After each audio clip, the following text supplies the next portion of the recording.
Salut à tous, alors j'espère que vous allez bien. Alors aujourd'hui on va regarder une série de tableaux de Frida Kahlo et de Salvador Dali que je vais agrémenter de quelques commentaires et de quelques anecdotes intéressantes ou intrigantes, vous verrez.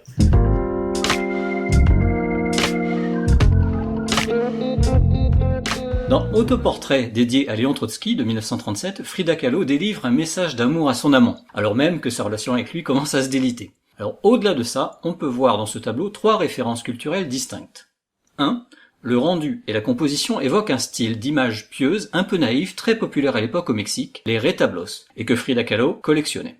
2. La tenue qu'elle arbore est une tenue typiquement mexicaine et se veut une revendication identitaire par rapport à l'influence européenne en vogue alors. Et 3. La lettre qu'elle tient s'inscrit dans un courant très classique dans l'art, comme dans ce tableau de Renoir qu'on a déjà étudié, de Vermeer et de tant d'autres.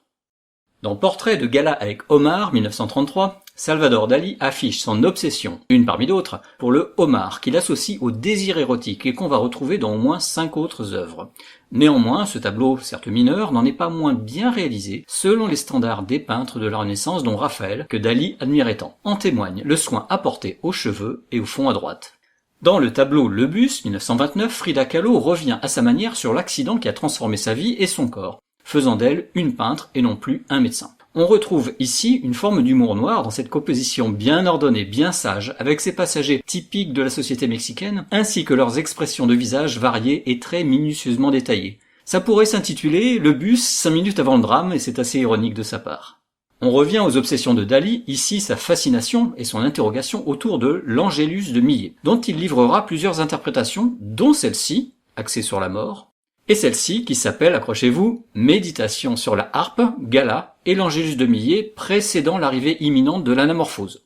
Donc titre à rallonge s'il en est, et cette œuvre est plus axée sur l'érotisme. Donc petit message à mes élèves, un tableau, comme ça, pourrait tout à fait être refait avec des pastels, je dis ça, je dis rien. Un tableau iconique maintenant de Frida Kahlo, La colonne brisée, 1944, où sa colonne vertébrale, martyrisée, devient une colonne de pierre fendue. Le décor simple derrière pourrait en faire presque une Joconde moderne, aussi fière ici que celle de Léonard était moqueuse. Les sangles blanches ont de leur côté largement fasciné le public, et il existe de nombreux hommages, comme par exemple dans le film Le 5e élément de Luc Besson. Autre tableau iconique, La persistance de la mémoire, 1931, où Salvador Dali opère entre autres un retour vers une forme de religiosité toute personnelle qui s'illustre très étrangement via des montres molles comme du camembert. Tout cela viendrait d'un passage méconnu de la Bible, via saint Augustin, et qui comparerait Jésus à des montagnes de fromage. Ouais, voilà. Donc il existe une vidéo de Lina où Dali expose cet argument et qui prouve que ces délires sont basés en réalité sur une très grande culture. Un tableau plus léger, plus classique pourrait-on dire de Frida Kahlo, Nature morte avec fruits et perroquets, 1951. À cette époque, elle abandonne pour un temps ses célèbres autoportraits et se lance dans des natures mortes. On retrouve ici, de manière assumée, des fruits typiquement mexicains, qui évoquent sans trop d'ambiguïté la sexualité féminine dans ses formes les plus décomplexées et riches. Que dire d'ailleurs de ce pauvre petit drapeau mexicain planté comme il le peut dans un fruit ouvert et qui ne semble pas peser bien lourd.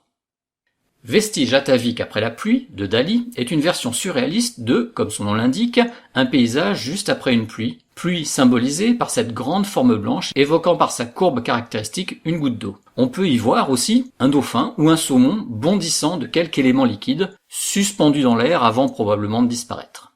Vous le savez, Frida Kahlo avait peint beaucoup d'autoportraits, une 50aine sur 150 œuvres à peu près, ça fait beaucoup. La mode chez les peintres étant d'avoir une muse, Frida avait décidé qu'elle serait sa propre muse. Elle serait à elle-même ce que Gala était à Dali. Ses portraits, souvent répétitifs, ne restent pas moins subversifs, y compris encore à notre époque, par l'affichage d'une féminité brute et honnête. Ce mono-sourcil, très caractéristique, en est le fer de lance, et on sait que dans sa vie également, elle noircissait ses sourcils au crayon comme une provocation et une revendication féministe.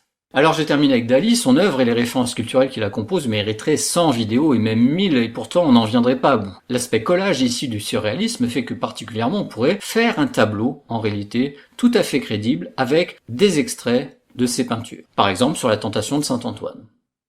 Et voilà, petit message à mes élèves, j'espère que tous ces commentaires vous auront guidé ou inspiré pour votre prochain travail. Évidemment, la liste d'œuvres présentées ici n'est pas exhaustive, faites-vous plaisir et n'hésitez pas à me contacter si vous avez des doutes ou des questions sur un travail en cours. Ben voilà, j'ai hâte de voir le résultat, donc ça donnera sans doute lieu à une dernière vidéo qui clôturera ce cycle Salvador Dali, Frida Kahlo. En attendant, portez-vous bien, ciao.